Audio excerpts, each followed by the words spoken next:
Yeah, no, he's up for just about anything. I mean, I don't think we could get him to do, like, nudity, but I thought he might, I don't know. We can try, guys.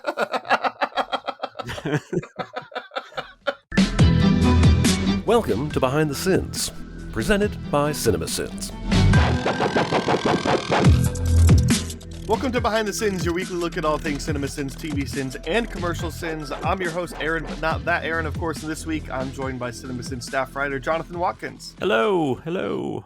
Welcome, Jonathan. We talked about a lot of things before we started recording, from the state of DC and Warner Discovery and HBO Max, what that looks like, to Oscar stuff and HBO Max getting $12 more out of me this year, asshole. I guess something that I'm curious about, and I'm not going to drag you through the mud on this, but you said that you wish that you liked everything everywhere all at once more than the rest of the world. I am curious that does seem to be like the front runner for everybody's favorite movie of the year. What's your favorite movie of last year? Oh, Decision to Leave. Oh, yeah, I really, that one just, I mean, there's a few, I mean, that's one of them. I really loved Pearl a lot. Mm-hmm. Like, Pearl was definitely my favorite horror movie of the year. Mia Goth probably gave the best performance of the year. It shocks me how people I really didn't think that people were gonna like Pearl as much as X. Oh, but I didn't either. It seems like that is the case. No, and it's I like it more than X, and in some ways I think, and I loved X. Like, I really liked X. Like, X is in my top 25 for the year, I think. But I don't know. That's on Letterboxd if you want to check it out. Yeah, because it's a prequel, and I just don't typically care about prequels. I was interested in it because of how it came about. You know, they got shut down because of the pandemic, and I guess Mia Goth and Ty West were like, "Hey, we could," they came up with this idea, and Pearl is so interesting because I've never seen a horror movie shot like this. It's basically like I don't know how many people listening know who Douglas Sirk is, but he was a director that basically we have soap operas because of Douglas Sirk. Like, he made these big melodramas like in the 60s and 50s, like with like Rock Hudson, and they're almost like precursors of soap operas. And that's kind of what Pearl felt like. It had like this melodramatic stuff going on in the background. It didn't really even feel like a horror movie that often until she started doing her thing. But I love Tar, The Fabelmans. I mean, I love a lot of stuff most people do. I liked Everything Everywhere All at Once. I want to make that clear before people start sending me death threats. And I think it could have factored into the fact I did not see it for a few months. So that's possible. People had really raved about that movie. And I'll watch it again because it's fun. It's super entertaining. I'm just kind of surprised. Top Gun Maverick's that way too. Like, I really like Top Gun Maverick, but I'm just like, I don't know, the fact that it made as much money as it did, and that confuses me, but it's also kind of fun. All right, now that we've alienated half the audience, let's dive into the SinSide Scoop for one last run with me and you. What's he building in there? I've got a secret. Pay no attention to that man behind the curtain. This is a true story. We'll kick things off with Rick and Morty 6x8. Analyze piss. Aaron and Ian writing on this script. Mm-hmm. So you do like probably half of the scripts, I would say, on average for Rick and Morty. Do you like watch them as they come out, or do you like only watch the ones that you're assigned and then you watch the other ones whenever, or do you like just make sure to watch them? Like, what's kind of your Rick and Morty watch process? I try to watch the ones that I'm not involved in. So when we first did Rick and Morty, which was the second half of season 4, that was our first InstaSend and all that kind of stuff. Mm-hmm. I went ahead, when I knew we were going to do that, I went ahead and watched all the episodes before, but which wasn't that many because they only do like 8 episodes, 10, 8 or 10. So I probably had to watch like 30, like half-hour shows. So I did all that then. So since then, I've been keeping up with it. I don't know, like you're saying, maybe I'm on half of them. I don't really know, but like I do watch the ones before. Although this last time, I have not seen this one other than the video because I had to be on episode 10. And I just didn't have time to watch like the 2 or 3 before. So I actually have not seen this one. Although I've seen the video, which, I mean, that covers basically the whole episode. Sure. Well, I just didn't know, like, obviously the channel is going to send every Rick and Morty. And so I just didn't know, like, if you were one of those, like, oh, I got assigned 10, so I'll watch 8 and 9 real quick. Or if you were like watching them as they came out just because. So yeah, I definitely I try to. But usually I'm able to with like Rick and Morty. Some shows it's harder, like the hour long stuff, it's a little harder, but Rick and Morty is a pretty easy, quick watch. I Sure. can even speed it up a little bit if I want to. So I can do a Oh, little big brain over here. All right. 1.25. Yeah. And then there's idiot like me that has to bring it down to like 0.5 to understand what's going on. I actually, it's interesting. Dicer actually got me listening to podcasts at like 1.3, 1.4. I'll do some YouTube videos at 1.5. But Yeah, now I will do the YouTube videos sometimes. Yeah, depending on what I'm doing. But I've kind of gotten used to it. I'm sure, like, I just alienated another half of the audience. They're like, oh, this guy's an asshole and he watches stuff where it's not intended. But sometimes you got to watch stuff. You don't have much time, so I'll kick this video off with the only behind the scenes thing that I wanted to note, and it's not really behind the scenes, just really fit into the like regular part, but whatever. I started counting the times that the narrator made a dig on Jerry, and naturally, because Ian's on the script, that means that there was a lot, and so I quickly realized I was like a 10th through the video, and there was already like 3 or 4 digs on Jerry. And so I decided, you know what? I'm going to start a counter. I'm going to see, because I don't know if Ian counts, and I just want him to know, not out of shame, but just I want him to know that, hey, you made fun of Jerry 8 times in the span of a minute, yeah.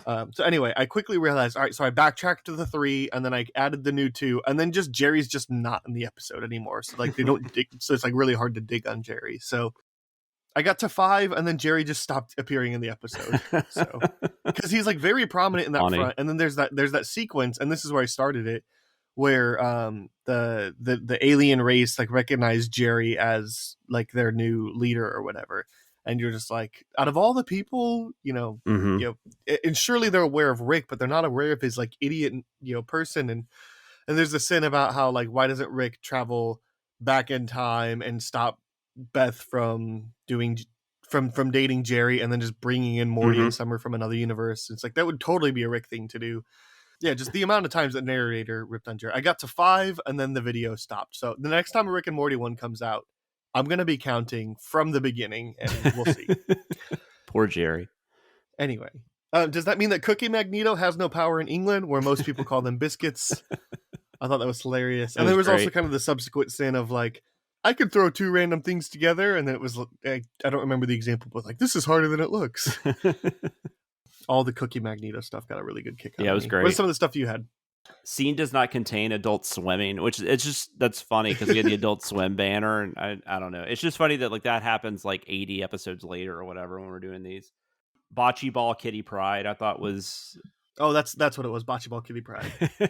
And then I had the obnoxious millennial Skip written down. I thought that was funny. So yeah, it was good. Rick and Morty's always fun to mess with, which is crazy because like I said, that was the one that probably made the channel kind of what it is today, and we almost didn't do it. I think we even had to talk Chris into letting us do it, if I remember correctly. He was concerned that like doing something like that makes fun of itself, what's the point? But I don't know, we made it work, and it ended up being the most popular videos on our channel by far. With these 2 people fighting, I'm not sure if I'm supposed to be rooting for the pants pissing, ugly face, whiny guy, or Pissmaster. That's one of those Jerry digs. Thinking that because it's possible for people to change, that means we're required to let them back into our lives. Good insight.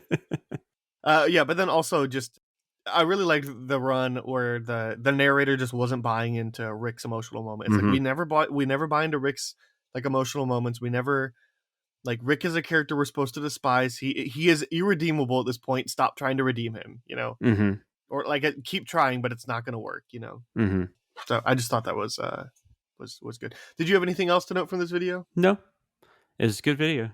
Way to go, Aaron and Ian. Good job, team. I'll get you a cookie later. Bring it to the Sposkers. Or a biscuit for Ian. On to Tuesday's video then. AI. Aaron and Daniel writing on this one. Jonathan, I know this movie's before my time, but I've still not seen this one. Based off of the Sins video, it sounds like it's kind of 50-50. Like, there's certain things about it that are really great, but overall, like, there's lots of it that like haven't really held up well. Is this one that I should have on my watch list, or is this one that you're like, yeah, you probably don't need to? No, I think anything Spielberg does is worth watching, because I think Spielberg is one of those directors, even when the movie misses you, there are still things in it you're going to like, right? There's things in it that'll be interesting. I would never say don't watch a Spielberg film. I have not seen this since it came out. So that was, 2001? It was interesting watching the video though, because I did remember a lot, but I thought it was okay from what I remember. It's probably like middle tier Spielberg for me. I Okay. know Jeremy really likes it. I don't know what Daniel thinks. I think Dicer thought it was he said it was pretty slow for him. Yeah. Well, it's 2 hours and 26 minutes, Yeah. and I mean, I look, yeah, I think it's worth a watch, but I mean, I don't think it's like, but a lot of people really love it. So you could definitely be, that's why I think it's definitely worth watching. it's free on Prime Video, 7.2 on IMDb, Yeah. 75% on Rotten Yeah. Tomatoes. People Like like it. that's not bad scores. No, not at all. Haley Joel Osment also, I'll be honest, is not an actor that's ever really, when he was a kid, didn't really work for me that well. I mean, I hate like judging kid actors because I mean, I mean, they're child actors, they're doing their best. But even Right. like Sixth Sense, which I love, like that's probably his best performance. But still, even then, I don't know. There's something about him that just never really worked for me completely. So that could be part of it. But I do remember it being interesting. And also, this was supposed to be a Stanley Kubrick film, and Right. Spielberg kind of just took it over and wanted to make sure it got made. I mean, I don't think Kubrick had done anything on it yet. I just think this was going to be like No. his next movie after Eyes Wide Shut, which means we probably wouldn't have come out to like 2020. But geez, but yeah, Best Picture winner 2018. Yeah. yeah. But I remember it being kind of interesting, but I didn't really. I don't know. It's never, like I said, I've never watched it again. This kind of made me want to rewatch it at some point, which I've kind of been. I guess after the Fablemans, I've kind of been wanting to do like a Spielberg, because a lot of his movies I have not seen in a long time, and there's still some I haven't seen. Like there's a few I haven't seen, so I've really considered like doing like a Spielberg, going through his movies again, Sure. and some for the first time. So I might be rewatching it soon, but we'll see. Oh yeah, the man didn't make as many movies as he does. Yeah, it's something, because I I was would listening to a podcast that was ranking them. I think he's got like 36 theatrical films. I think that's right. He's done some television too, like early on. He did a lot of TV, but I think he's had like 36 theatrical. I think that's right. Well, it's just like you think, like, all right, so this year did Fableman's. West Side Story was only last year. Ready Yeah. Player One was a couple years Well, and ago. The Post, he's been directing for 50 years. 17, because- 18, 16 BFG, Well- 15 Bridge of Spies, 12 was Lincoln, 11 was... Like, dude's a pretty Yeah. consistent movie a year kind of guy. Yeah, he was. There's a weird like a 3 or 4 year gap in the early 90s. Like he did Jurassic Park and Schindler's List, Yeah. and then I don't think he did anything. I think that was 93, and then he doesn't do anything until 97. When he did Jurassic Park 2 Amistad. and Amistad. But still, to have a 4-year gap, but you make Jurassic Park 2 and Amistad, and then a year later do Saving Private Ryan. exactly. Like, yeah, like that all makes sense. That's why It's I'm even crazy. looking at like AI came out in 2001. He doesn't, and then he has Catch Me If You Can and Minority Report in 2002. Yeah, he's not. Like, He makes a lot of dude. movies. And War of Yeah, the they're all- World. I mean, and was they're right all, after like, that. I think the only bad movie that I've mentioned is Lost World, but Yeah, that's one of his worst, in my Yeah. opinion. I do not like that movie. I think Jeremy kind of likes it. I think it's Jeremy that kind of likes that movie, but I don't know. But even that movie, even though it's bad, there are sequences in it that are really fun because it's Spielberg. right. Let's see. If this android does all the things you're insinuating it does, then there are some very inappropriate times that this situation might get released. It's the button in the top of the mouth. Yeah. Yeah, and then the follow up sin to, yes, I know he patted her on the back, but let's just say that's also not outside the realm of possibilities. By the way, I think I wrote down the most sins for this video, so I'm gonna go ahead and say probably sin video of the week for me. Oh, it was great. Yeah. Like really consistently funny, and maybe it's just like I didn't know this movie, and it feels like there's so much stuff that I didn't didn't even write down, because like there's one early on where they're like, is this guy trying to explain AI like we don't know what AI is, like as if this hasn't been already an established thing, since even before Terminator. Like we all know what this is, and and this is supposed to be like in the future. I think at least it looks like it should be. Yeah. Anyway. Yeah. Well, I don't know where it starts. It does definitely get to that point where it's definitely many, many years in the future. But I would assume so. I mean, I would assume it's not 2001, but I could be wrong. I don't know. It's interesting too. I guess that was, I've always wondered, but the fact that it was supposed to be a Kubrick film, Spielberg took it over, and then it gets released in 2001 is so odd. Mhm. That almost has to be intentional, but it probably isn't. But I wonder if it's one of those like I mean, it's weird. Spielberg wanted to hit a deadline. Yeah, Maybe. Because it's just funny as an to Easter me. egg. Yeah, But I'd sure. never thought about that till like just recently when we were covering it. I get that it's the Emperor's New Clothes, but the movie is asking us to decipher the symbolism of a big naked man painting while the characters on screen discuss the possible death of a child. I'm only human. I can't think all of the things and feel all the things while feeling all the things and thinking all the things. That's There's a lot of good stuff here. Giant word jumble. I love you. Don't kill me. Marriage. Ding. What is some of the stuff that you had? I had the world's worst striptease. Agent Coulson needed to confirm that his guy fucks more robots than anyone else in the room. Uh-huh. For my next trick, I will present you with a man with no neck. And then I had, strangely, this is the exact same procedure for turning me on. Yeah, that was so like the teddy bear was being like held upside down, right? And then when he's doing all the rhyming and stuff, the one I liked was once you go Terminator, you save all the sperm for later. I thought that was very, very funny. That was like the great coup de grace. No, that's not the right expression. Magnum opus for that. Yes. For that particular joke. Yeah. Yeah, that was one of those, like, I thought about writing, like, were there any alternates on that? But every time I asked, did you have any alternates? They're like, no. So. I mean, that's probably fairly true, too. I mean, I think, well, I mean, you definitely do have alternates sometimes, but. Yeah. Sometimes, yeah. Yeah. But I feel like the alternates are for sins that I don't think were their alternates from, you know? Yes. Because I feel like the ones that they really liked, they put in the video. Yes. And the ones they didn't, they don't want to mention. Exactly.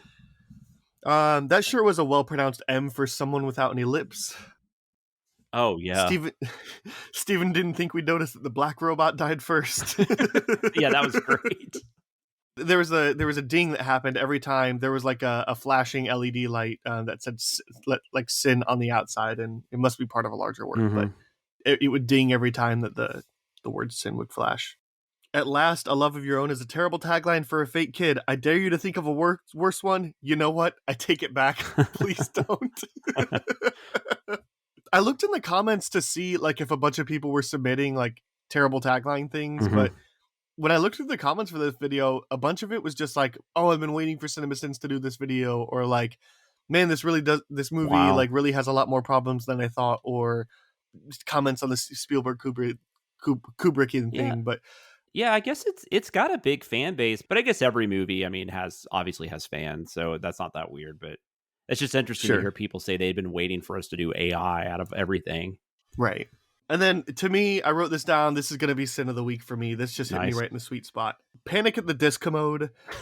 All right. That wasn't very good, but what do you expect? I write sins, not tragedies. That's, I'm going to guess that was Daniel, but maybe it was Aaron. I don't know. Aaron doesn't know a lot about modern music.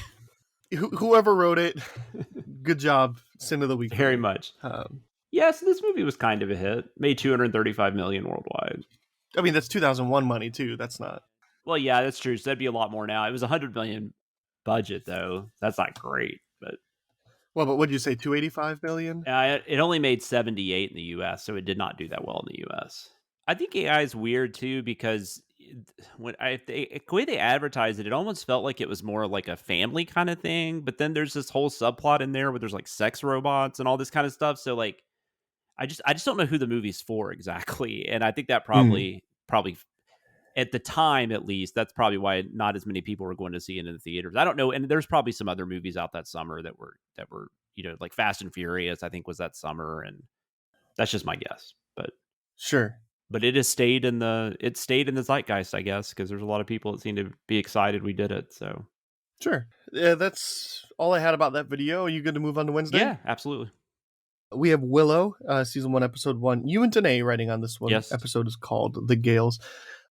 All right, so when CinemaSins did the Willow video, I said that like, look, Willow was one of those that I think like it was a little bit before my childhood, but I grew up with like the VHS like in my household, and I know I'd seen the movie a good amount of times, but it was more like my older brother, and so I would watch it like while he was watching it or something. But I don't think I've seen the movie in 20 years, you know, and I'm. You're not missing anything. Don't watch that movie. Right. That's kind of what it feels like. It was kind of one of those like a good for its time but like Well, didn't really hold up that well. it Like one of wasn't those like it wasn't like a nostalgia huge hit, trips. though. It was kind of I don't know if it was a bomb by any means, but it definitely underperformed. I mean, they were expecting, because I remember being a kid, and I remember it was, like, everywhere. It was like Willow, like, and then of course, I wrote on the CinemaSins video with Jeremy.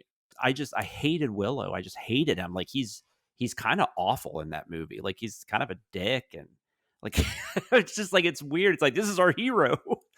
But Domestic, there's no numbers for international listed. I don't okay. know if that means this movie wasn't released internationally, Yeah. but it only made 57 million Yeah. domestic. And again, that's 1988 money, but still, Yeah, and I don't know like, what the budget for it was, probably like 30 million or something, but probably. Yeah, there's no way this movie made money. yeah, it was not. It was. I think it's since then. I think it's probably, obviously. I mean, they made a TV show, so obviously It's it's cult classic. Is people what it talk is. about it. Yeah, and Val But cult Kilmer. classics typically aren't good. Typically. That was around the time where people were really getting into Val Kilmer, so I know that was a big thing. And he's one of the more interesting characters in it, which is funny because he's supposed to be like the dick, and he comes off a lot better than Willow. But I will say, I've still only watched this episode. I was surprised at how much I liked this episode. Like, I didn't love it. Okay. Have you watched the series at all? No, because after seeing the Sins video for the movie, I was just like, I just don't like. I don't care about the movie. Like, I don't care to check out the movie at all. And then I'm not interested in continuing like living in this world that I have nostalgia for this world, but very little, and definitely not enough that like if I watch the movie again, it would all be crushed. I'd be like, no, that sucks. Why would I want to spend more time? This also really isn't my kind of fantasy. Like, I don't really care about like magic. Like, I don't know. I mean, there are good examples of it. Yeah. But, like, when you're getting into like magic and trolls and stuff like that, I lose a little interest. Game of Thrones obviously is an example of one that kind of works for me. Lord of the Rings obviously. Well, but even like better. Game of Thrones doesn't have trolls, right? And I guess that's, and there's Game of Thrones magic, but like it's only specific characters, and it's pretty minimal. Like, you pretty much only have like the Melisandre, right? That's her character. Yeah, you're right. So that's a bad example. But I guess like Lord of the Rings. But like Lord of the Rings, yeah. That right, type where of fantasy. It's like dragons, and which I guess Game of Thrones had dragons. But anyways, I do. Lord of the Rings is fine too. I don't love it as much as most people, those movies, but I don't either. I like them a lot. Yeah, though. I like them. Yeah, they're they're amazing feats, right? I mean, Peter Jackson it's crazy. But so I was surprised. I don't know if Danae's watched any more of the series, but I think she liked it too, because we were talking about it. Because Danae, a lot of the time, should surprise nobody, doesn't like the stuff that she said. So it's kind of interesting when she actually does enjoy something. So yeah, no, it was decent. It was not hard to send by any means. I mean, there was plenty of stuff. I was gonna say that's interesting because by the way, I took a look at IMDb, an estimated 35 million budget. You were pretty much right on track. So that just, there's I no just way felt like that's kind of what the big budget movies were back then. Probably you didn't start getting into like $100 million budgets and stuff until you got to like Jurassic Park and Titanic and stuff like that. Well, I think it's interesting that you said that you both kind of liked it, because I was actually going to make a comment. Like, I didn't really like have anything written down for this video, except I was like, based off of like the way that this video is, the tone, like it almost sounds like it just kind of sounds like nobody liked this. Well, but we're also writing for somebody who doesn't like it. So even if you like something, you still got to kind of. But yeah, we didn't give Sins off. I don't think we did. It felt like the voice that was kind of like actually don't really like watching this, but like. Like you said, it's easily sinnable. So maybe it's just easily sinnable. Yeah, and I don't, like I said, and also I don't know. Like, I haven't watched anything else. I have no idea where this series goes. It could be terrible, but I'm just saying, if I was having to base it on this episode alone, and especially after I had just had such a miserable time watching the movie, I was just a little surprised. Now, Willow, I don't know what the Willow character's like in the show, because he's only in like the last bit. So, and I will say the people that we're following are not necessarily the most interesting characters yet, but maybe they'll get there. I don't know. There's just something there. Like, like I could see why they made the show. Like, they obviously have a story to tell. And I guess that's what I was a little concerned about. Like, what, is this just a cash grab, or do they actually have something to say? And it felt like they actually have a story to tell. So I don't know. I don't know that I'm going to jump back into it anytime soon, but to me, it kind of felt like when they announced it, it's like nostalgia is the biggest moneymaker right now. So, they're like I said, I think this is a cult classic or maybe a nostalgia classic, whichever one. But this was acquired. This was Lucasfilm, so this was acquired when Disney bought Lucasfilm, which Yes. was mainly Star Wars, Indiana Jones, and Willow. And I remember like that coming out, and I'm being like, I'm actually kind of more excited for more Indiana Jones than I am Star Wars. And then at the time, like it was still closer. I'm like, Willow's a really interesting property Yeah. to acquire too. I honestly would have put money that they would have done something with Willow before Star Wars when that announcement was made. Interesting. Like, I thought they would have spent more time with Star Wars to really make sure they got it right. But they still And it haven't was made still- they still haven't made a Howard the Duck show, so I'm very upset about this. Well, I mean, they have Howard the Duck in Guardians. That's and he's true. in the holiday special. I guess we'll take that. Um, Oh, I haven't seen the holiday special. Is he in the holiday special? Wow. He's got like a cameo. I do need Yeah. to watch that. When you say holiday special, like I'm immediately just like, I'm not listening anymore. It's just like something about those two words. It just like, I don't want to know about it. It's fine. But I just remember Willow being one of those, like, I was really interested. I thought, again, I thought they would have taken their time with Star Wars to really make sure they got it right, Yes. you know, playing things out more, and obviously that didn't happen. But I thought, like, surely somebody's sitting on a Willow idea. And, like, again, because of nostalgia, because of all those Mhm. things, like, I really thought we would have got a Willow property first. That was kind of like a new era of Val Mhm. Kilmer, like, because that was right around the time, like, Kiss Kiss Bang Bang came out. And like things along that line. So he wouldn't have cost anywhere near as much as he, you know, used to. God, is Disney? I said it has been that long. That's crazy. I think it was 2012 that the deal went through, Okay. or that it was announced. Maybe it was a little bit before the deal actually went through. But either way, I would have placed a bet saying I thought Willow would have happened first. Yeah. Because it's easier, it's safer, True. and it could have gotten them a good amount of money. And if they spent so much money buying all these things, and look, they've already made their money back with all their Star Wars stuff. But yeah, I just would have thought that it would have been a little easier. So anyway, again, the way that the narrator talks about this video, where one of the characters said something about like, we've got our fellowship, we don't really need anymore or whatever. And then the narrator says, referencing better fantasy IP will not make me like your fantasy IP more. I mean, something to that extent. It felt like that. And then the narrator, there was like 3 or 4 different sins where the narrator was confused on, like, he thought he was watching Game of Thrones again. Yeah, that was all Danae. Trying to do. So like, I just kind of got the assumption that it was like, referencing your better things doesn't make me want to keep watching your thing. It makes me want to shut this off and go watch Lord of the Rings instead, you know? Like, there's plenty of examples of that, you know? Yeah, and Danae is a huge like Lord of the Rings person, so I know that's where she was pulling that from. But yeah, it was funny though. But like I said, it was interesting to like read a script from Danae that didn't just have a bunch of "I fucking hate this" in the script. Yeah. Because that's Well, and I definitely noticed a lot of like D&D references that I don't Yeah. personally understand, but at least I'm like, oh, that's probably a D&D thing. So like, 'cause there was something about like a fashion roll or something, like, I don't know. that's funny. And then the other thing I wrote down was there's an outtake where it says, I'm really scared of dying, and there's "and the Dutch."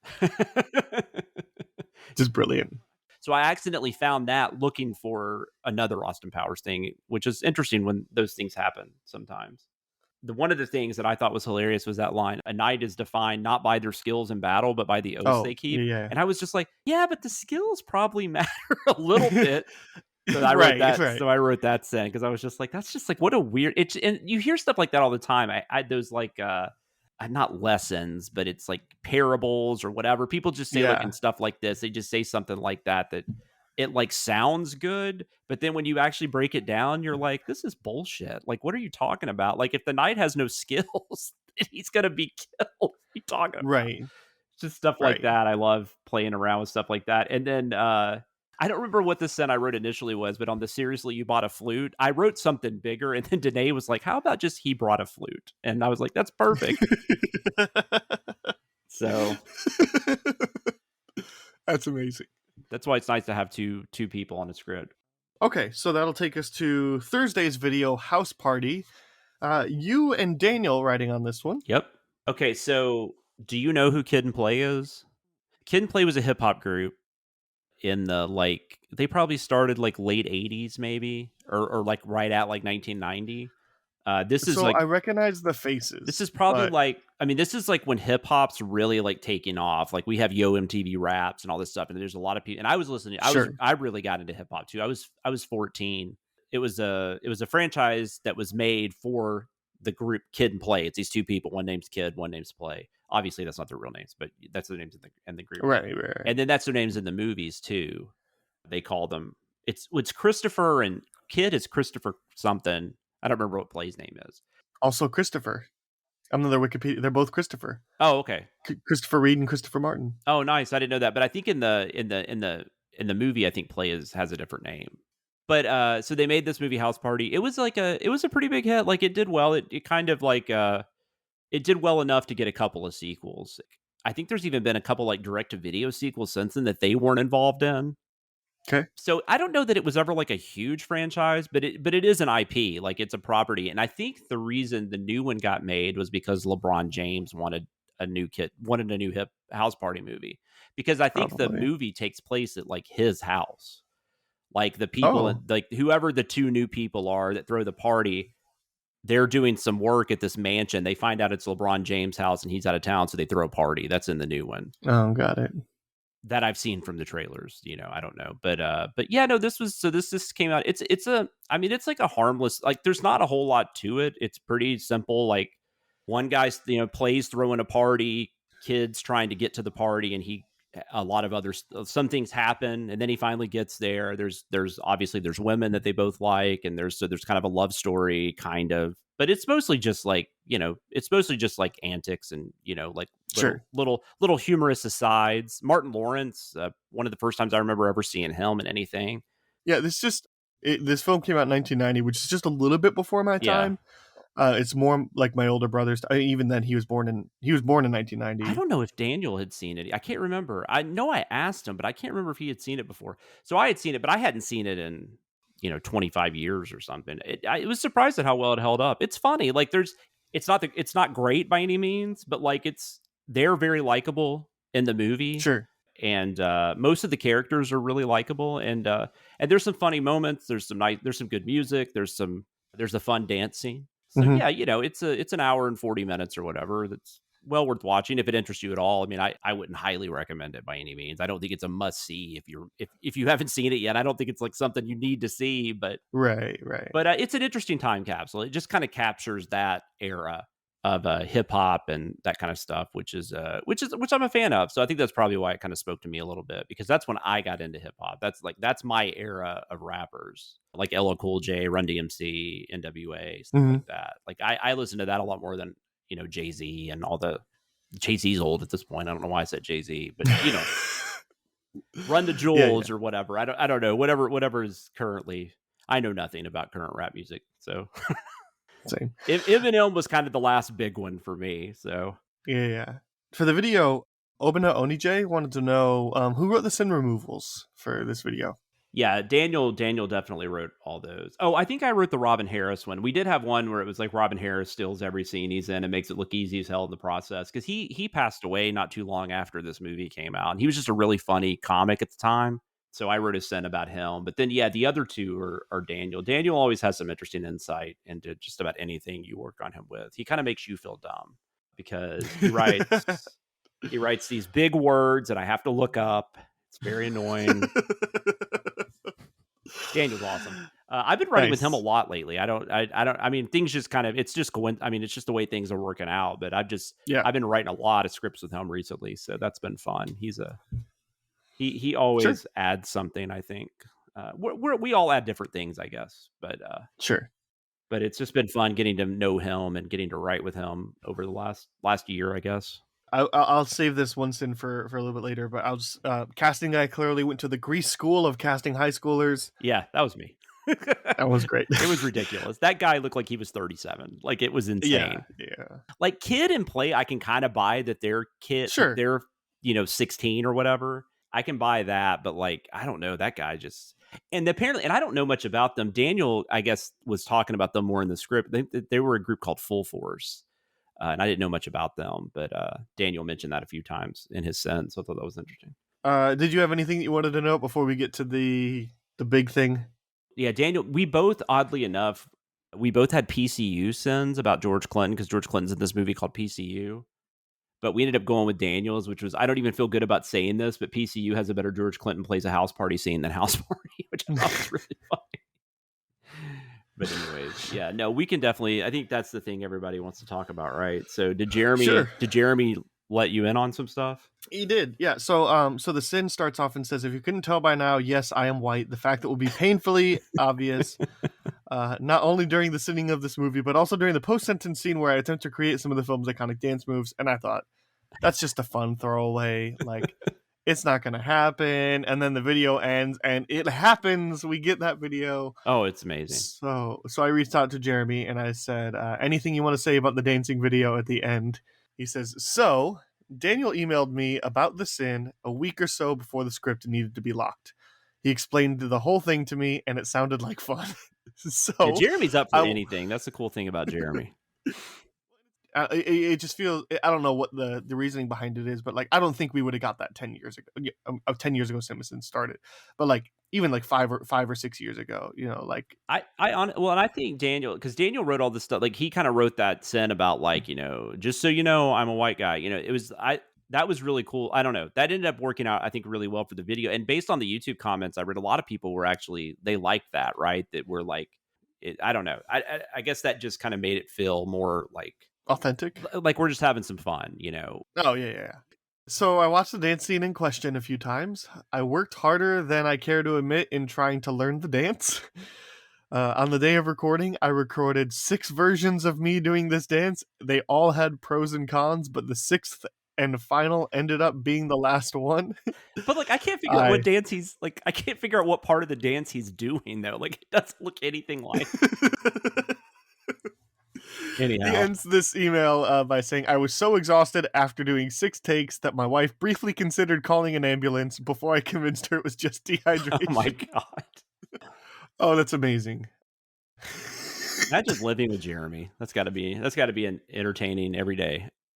Well, and like I said, like, again, I don't know that that's something 5 years ago. And I don't know if it's just kind of the reality of whatever, but I know Jeremy is a very secretive person, and yes. So like, I mean, the fact that like he did that, and then, you know, even like the stream sins for the Everything Ever All at Once, like no, he's up for just about anything. I mean, I don't think we could get him to do like nudity, but I thought he might. I don't know. We can try, guys.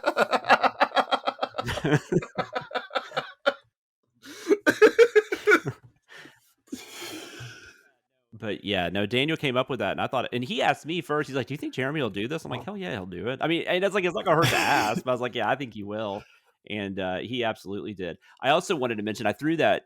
There's a sin because there's a guy wearing an Atlanta Braves hat, and I wrote the Atlanta Braves fan was a sin, and the only reason I did that was because I knew Chris would be reading this, and Chris is a huge Atlanta Braves fan, so that's the only reason that sin's in there. But he let me keep it in, so I thought that was funny. That scene is also pretty iconic. I mean, for that movie, like that's probably the most iconic scene in the movie. And there's this thing, it's the Kid and Play 2-step. It's where they, if I don't know how much of the dance we showed in the video, but there's a part of the dance where like they back up, or they both kick their feet out, and they kind of side kick each other's feet. I don't know. My wife can do it though. It's hilarious to see her do it with somebody else. But I'm not a dancer. Jeremy probably was dancing better than I ever could. But anyways. My wife was a dance major in college. Oh, nice. And I can do like the Kevin James and Paul Blart thing, and that's about it. Yeah, I mean, it's a stereotype for a reason. Yeah. There are good white dancers, obviously. I don't want to offend anybody, but right. Like my wife. But I'm more than happy to admit that I'm white. I have white guy rhythm. It's fine. Yeah. We learned to dance. We took dance lessons for our wedding though. So I did learn a dance. I couldn't do it now, but that was, 18 years ago or whatever. But that's the only time I think I've ever actually looked remotely decent on a dance floor. And that's because I practiced it for like a year. So we practiced like some stuff, and she's like, here's, the feet progression or whatever. But like, it got to the point, and I just like got super nervous because it was like the first dance as the married couple, right? And here we are, and if most of my wife's friends are like dancers and have known my wife as a dancer for her entire life, and here's me who like does the sidestep, shoulder shimmy, thing, and then and here's a room, and we had a big wedding too, so here's a room full of a ton of people watching me, clearly holding her back, like, and And so at one point, like halfway through the song, she's like, "So are you gonna like do anything or what?" And I'm like, "I will." And then I went for like a spin and completely botched it. It was all the parts of my worst nightmare come true. But I think she actually kind of secretly likes it more than the way it actually worked, like would have worked out, because like it's a little bit more memorable. Like, oh, he botched it and got super embarrassed in front of a bunch of people, as opposed to like, yeah, and then he pulled off this spin and it was great. Like he pulled a like, Schweitzer. That's what he did. Yeah, I know. That'll take us to Friday's video. Doordash, David Diggs in Sesame Street. I don't have a writer credit on this one. Do you It was me. have access to It was me. Okay. Sorry, I forgot to tell you that. Yeah. It was Doordash is celebrating 10 years this year, which I thought was weird. Interesting. I couldn't believe it had been around for 10 years. So like, I know it boomed in COVID era, Yeah. but like I knew it was around, but like I wouldn't have expected 10 years. And I had never seen this. I was just researching. Commercial Sins is hard because you can't really, it's hard to tie it into anything, which is something that we can do with TV Sins and with it's more like music video Sins. Music video Sins was kind of the same issue. Was that Sure. you can't really tie it into anything. Like I can't. But so when I see something like that, like 10-year anniversary, blah blah blah, like that might be interesting. And also I tend to like, I've found the ones with like celebrities in them too. That always helps. And it was like David Diggs and David, is it David or David, whatever, and Sesame Street. I was like, that's perfect. So it just seemed like it was fun. Sure. But yeah, it's always a hard one to schedule. So Right. Yeah, my favorite sin here was just the only sins I wrote down were with Grover, actually, because there's the sin about how he's at the hibachi table, but he's just like, this guy's gonna get sued because he's got 3rd-degree burns of that fried shrimp on his nose, and like, and he's just like, nothing is staying on this table. This isn't a very good hibachi, is it? And then, like, the next time we see him, he's, like, checking out of a bookstore or whatever, and they're like, where the fuck did Grover just come from? We just saw him going at the hibachi table. Did he already get fired? Well, and it's been a while since I've seen Sesame Street, so I was trying to find out. Maybe there's, like, other Grovers or something, but I couldn't find anything. So, yeah, I just was like, I think that's still supposed to be Grover. If I'm wrong, I'm wrong. And, obviously, it's like, they don't care about timeline or linear, like it's Sesame Street, right? You put your beloved characters and whatever, but like it's just funny to me that you're just like, did he already get fired? Like, well, like why are people ordering DoorDash on Sesame Street? Like that made no sense to me. It's like it's a street. Like, I mean, I guess they could be ordering it from somewhere else, but I felt like they were getting it from the local places. Don't you judge me for the times that I order DoorDash. Like, we live like right next to a bunch of different places, and there are just days where it's like, no, I want to go out. I understand. I just thought it was funny. Super Grover probably survives this, and then also Super Grover did survive this. Yes, that was because just a good 1-2 punch. I wrote Super Grover survives this at first, and then he's back. Like he says, "I'm okay," and I was like, "Son of a bitch!" So I went back and just changed it up because I was watching it for the first time, and I wrote that in. It's like, God damn it, Super Grover! I was Super Grover for Halloween. I think that was one of my first costumes. That's amazing. It was a big deal back in it was one of those like Walmart, like, the mask and everything. But what's going to happen now is you're going to get like 6 people to DM you on Twitter and be like, release the pictures. Like, my mom might have them. I don't. So I'm going to let her keep them. Good luck. Are you ready to move on to Behind the Center? Yes, let's do this. So tell me about yourself. We're all sinners. Every one of us. And what happens to sinners? Get to know each other better, See, Daddy, sinners have soul too. The information, it's too much. Walk away, March. Just walk away. I want to hear some of your thoughts on Everything Everywhere All at Once video. I mean, I had so little to do with it. Well, that was one of the questions, is what input did you have in the final video? So there we go. We were building like these different universes, right? So Aaron was kind of like, any ideas you have for whatever universe you're, talking in. But I don't even I guess I was in one, but I don't know. I didn't really have any ideas because I honestly didn't really understand what they were doing. And I told Aaron that, and I didn't really want to read the script. So it's like, I was like, I'm just going to do my lines. And so I did that. I had to redo it. Oh, I did Nietzsche was pronounced like Nietzsche. I didn't know that. So I said Nietzsche wrong. And we didn't even catch that until they made the video, or got that part in the video. And then I had to say like Kierkegaard and stuff like that. And then there was something else I had to say, and I don't remember what it was, but I did have to do a redo, but I did okay. I was very nervous. I mean, I've talked on podcasts and stuff, but I've never recorded something for a video. That was my first time. So that was a little nerve wracking. Well, and yeah, if you say Kierkegaard wrong, people are going to tear you apart in the comments. Yeah. So it's neat now that I can say I'm part of one of these videos. It's cool that it was the 1,000th too. I guess that I got another a DM that I wanted to know. Okay. This was your first time narrating on any video? Yes. Yeah. I think we were talking like I thought I remembered like a quick like maybe once in or something, maybe during a Rick and Morty run, but I must be remembering wrong because I'm sure you would remember more than me. No, I don't know. I don't know, man. I mean, now when you say stuff, I'm like, did I? It would not be the weirdest thing in the world if I forgot. Or like it might have been just a quick like insert, maybe even into like a CinemaSins video, but just a quick like, hey, like that's me or whatever. If anything, it probably would have been TV Sins, but I really don't think I have. I have done promos. I've done promos and like when we've done ads, I've been part of that for like, our podcast or something. But sure. Yeah, as far as the videos go, I believe this is my first time. But with my memory, there's no telling. I mean, I can't even figure out half the time if like the Rick and Morty episode releasing that week, if like when the edit comes through, I'm like, God, was I on that? Like, do I have to go and I have to go back and look until behind the sins, and you're like, Aaron's like, oh yeah, I did. I was on this one, right? Yeah, like Jonathan, why have you reviewed this? Like, I didn't write on that one. Yes, you did. Okay. So yeah, good times. The other thing that he wanted to know was, what was it like narrating as like a non-narrating regular? And then like, is it something that you're interested in doing more in the future? Or are you just kind of like cool doing what you're doing? Like I'm good either way. I mean, I don't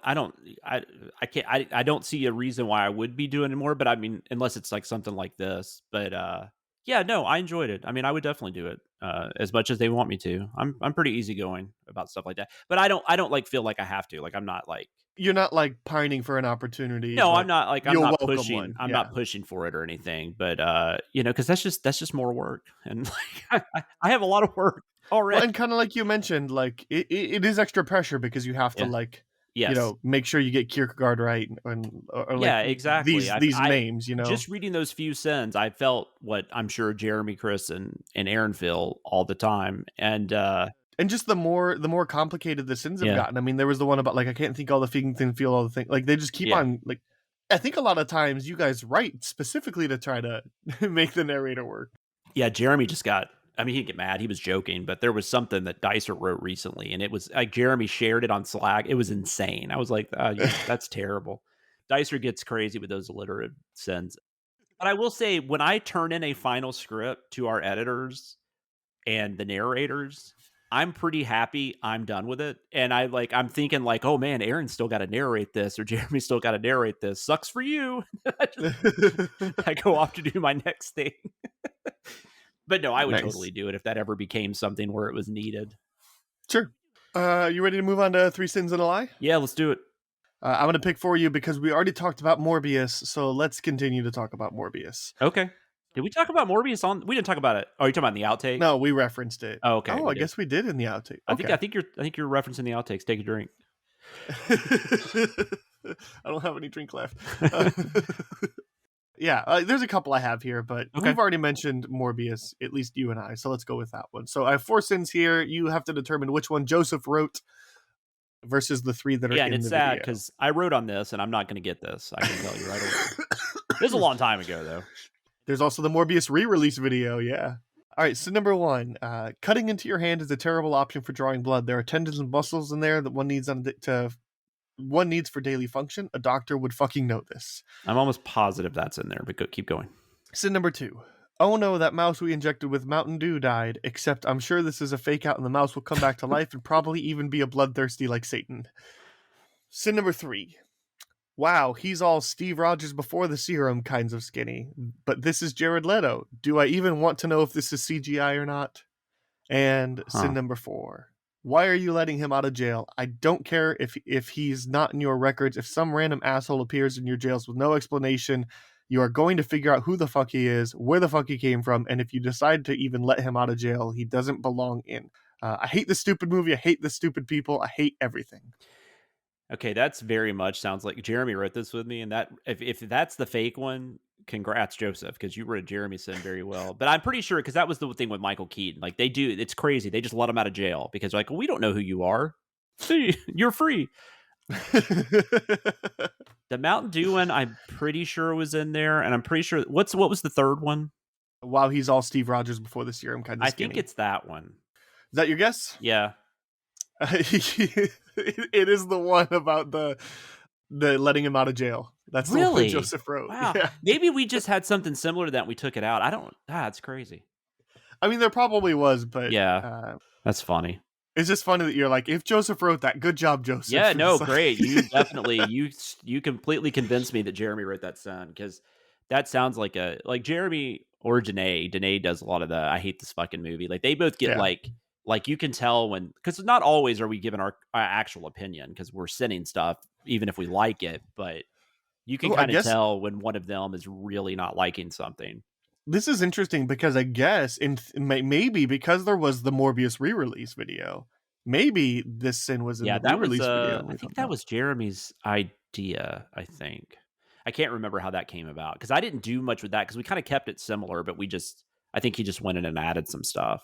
Part of me hopes that Joseph was like in coordination with Jeremy and DMing. He's like, "Hey, can you send me a cut sin so I can really throw off somebody?" Wouldn't be surprised. I hope that that's the case. If Jeremy needs a fill in one week, we can just throw Joseph in there. It'll be fine. Nice. Well, that was a lot of fun.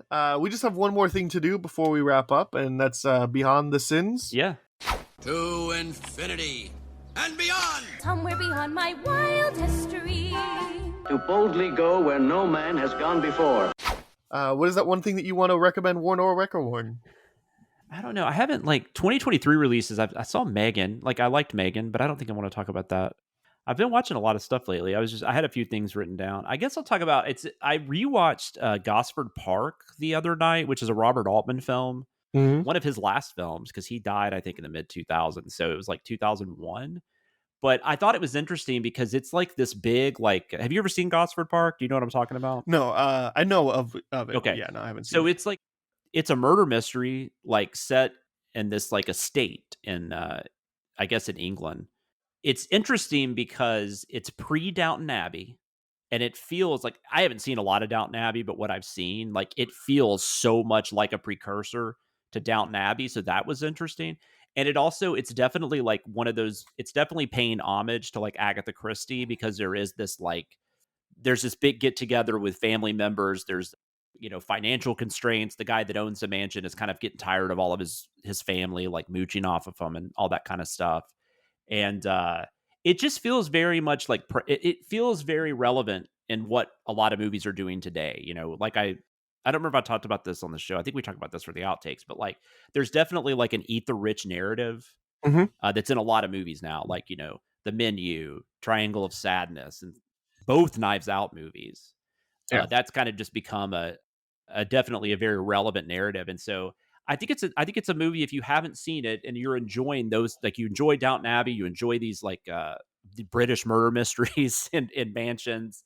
I think it's a really interesting film because it is all those things, but it's also very different because it's Robert Altman. Robert Altman has, I don't know, no one's like Robert Altman. Have you ever watched any Robert Altman films? I don't think so. There's a lot of, I don't know if I think it's ad-libbing. I think they work stuff out before they do the scene. His scripts are kind of interesting. He leaves a lot up to the actors to just kind of find their way. So it's kind of similar to a Christopher Guest movie in that way, something Best in Show or whatever.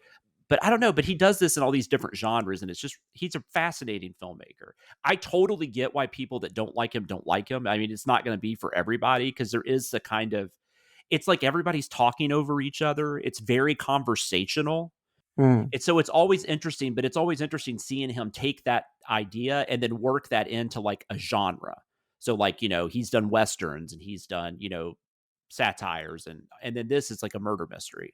So that's always interesting to me. So I was really glad I rewatched it. I hadn't watched it since it came out in the theater. I remembered liking it, but I mean, I just absolutely loved it when I watched it. I don't know that it's available for free to stream anywhere, but it is readily available. You would not have a hard time finding it if you wanted to, pay $3 to rent it or whatever. So yeah, sure. Gosford Park.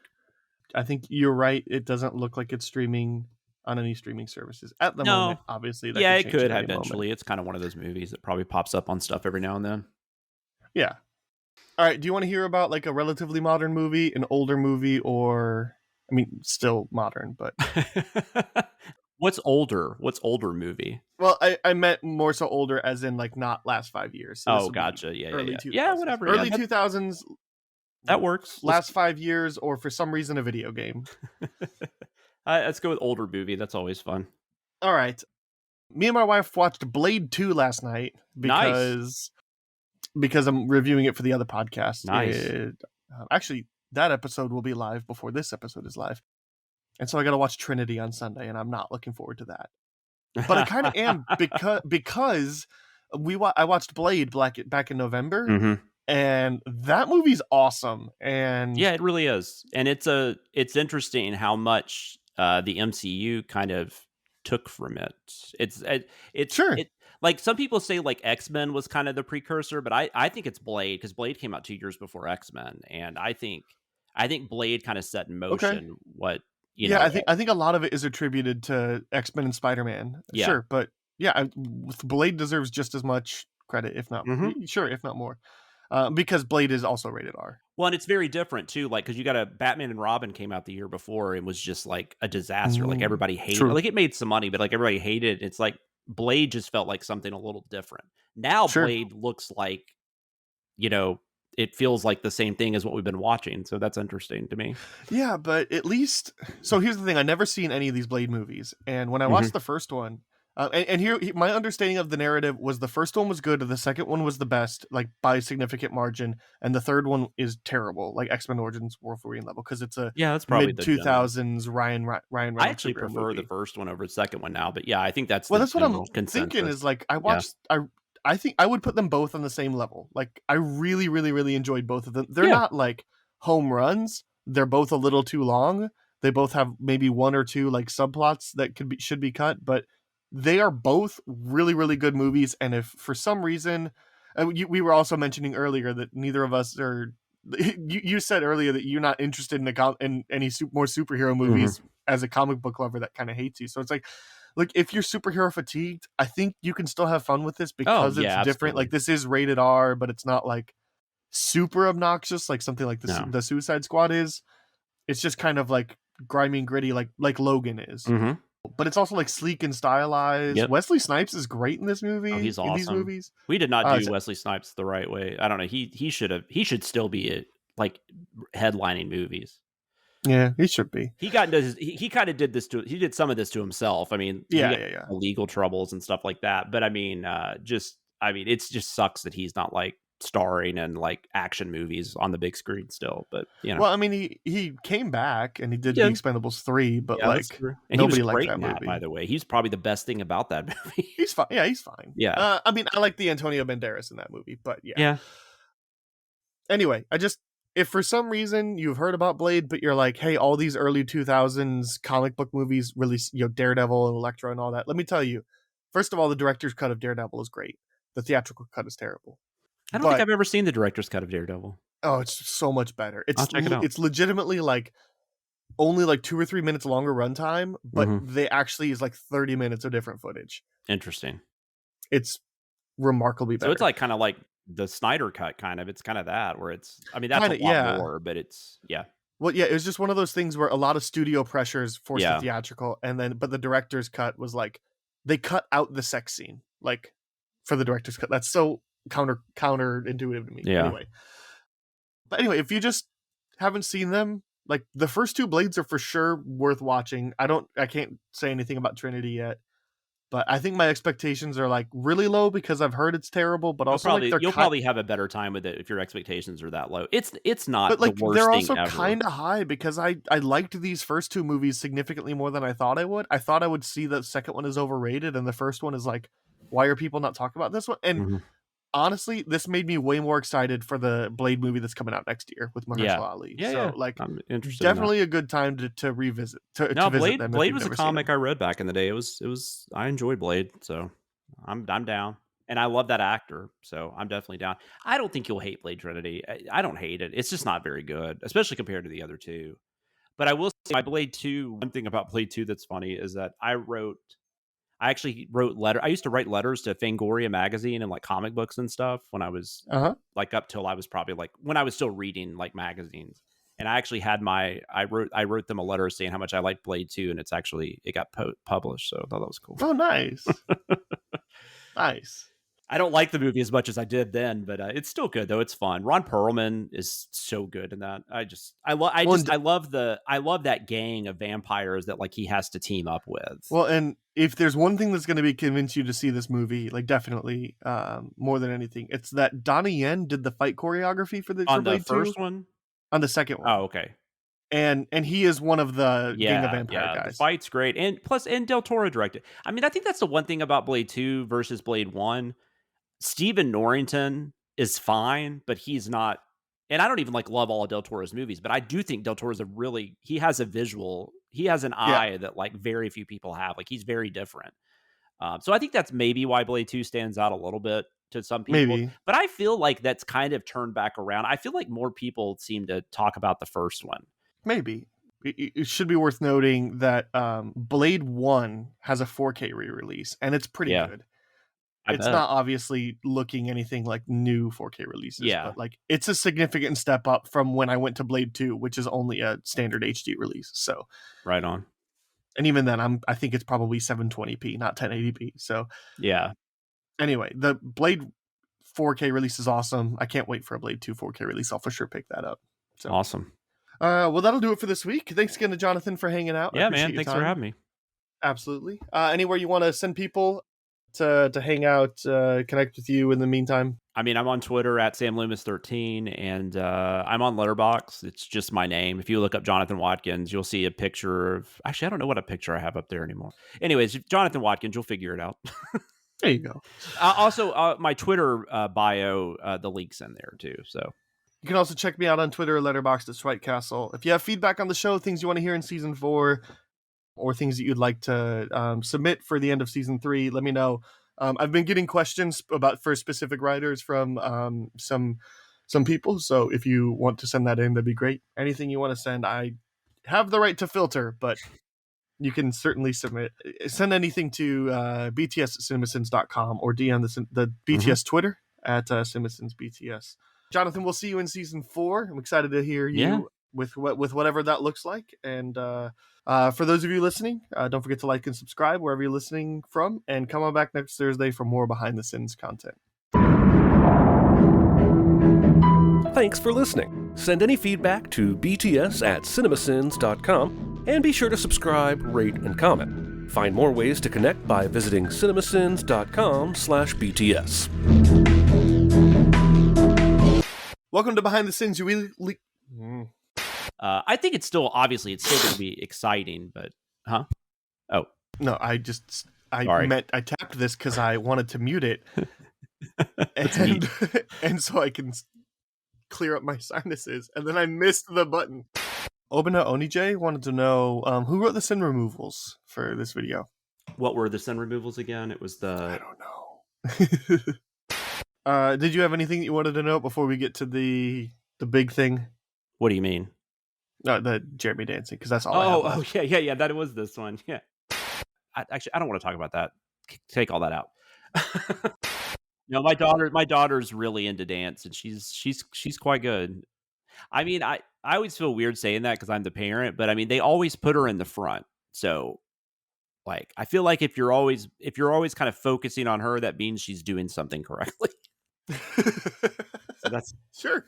That makes sense. I mean, it all looks good to me because I don't know how to dance. I mean, anyone getting up on the stage and trying to dance, like Napoleon Dynamite, looks good to me. I don't, Yeah. So we do the local one because we've heard all the horror stories about the way that it's like Grubhub and Doordash actually like hurt small businesses. So that's probably the way to go. We tried to stop doing it as much as we can, but also like we found that out. And we're like, hey, we're not going to use DoorDash anymore. We're going to use this local one that's actually good to people. And then like literally the next day, because we found out that like essentially if you get a coupon that's like 50% off your order or whatever, the restaurant isn't enforcing that. It's DoorDash just saying we're going to give you 50% off. And so like the restaurant is not enforcing that price, and that really, cuts down on their profit. That makes sense. Yeah. And obviously the examples were something different. There was like 10% off or whatever. But literally the next day, after we had decided that we're not going to use it anymore, I got a notification or an email from like Grubhub that was like, hey, 50% off your order. And it's like, shoot. So like, and no limit, right? No anything. And so we just decided like, what's someplace we know that can afford it? Mm-hmm. So we did Red Lobster, and we go. ordered like $120 worth of Red Lobster and paid $50. So wow, yeah, like we got a whole cheesecake. Like I got a really nice like lobster. Yeah, and then you got salmonella poisoning. I'm just kidding. Good luck finding my mom. We don't even have the same last name, so good luck finding her on Twitter. Yeah, Miranda's a lovely she remarried, woman. not because I changed my name, just so that's clear. Dang. All right. I always love doing that to people when they reference their mom, and I throw out like a random mom name. And one of these days, I'm going to get it right, and I'm going to really freak somebody out. Because how do you know my mom's name? If you guess my mom's first name, which that would be insane. If you'll bleep this out, I'll tell you it's. If you said, what? like, holy shit, that's a name?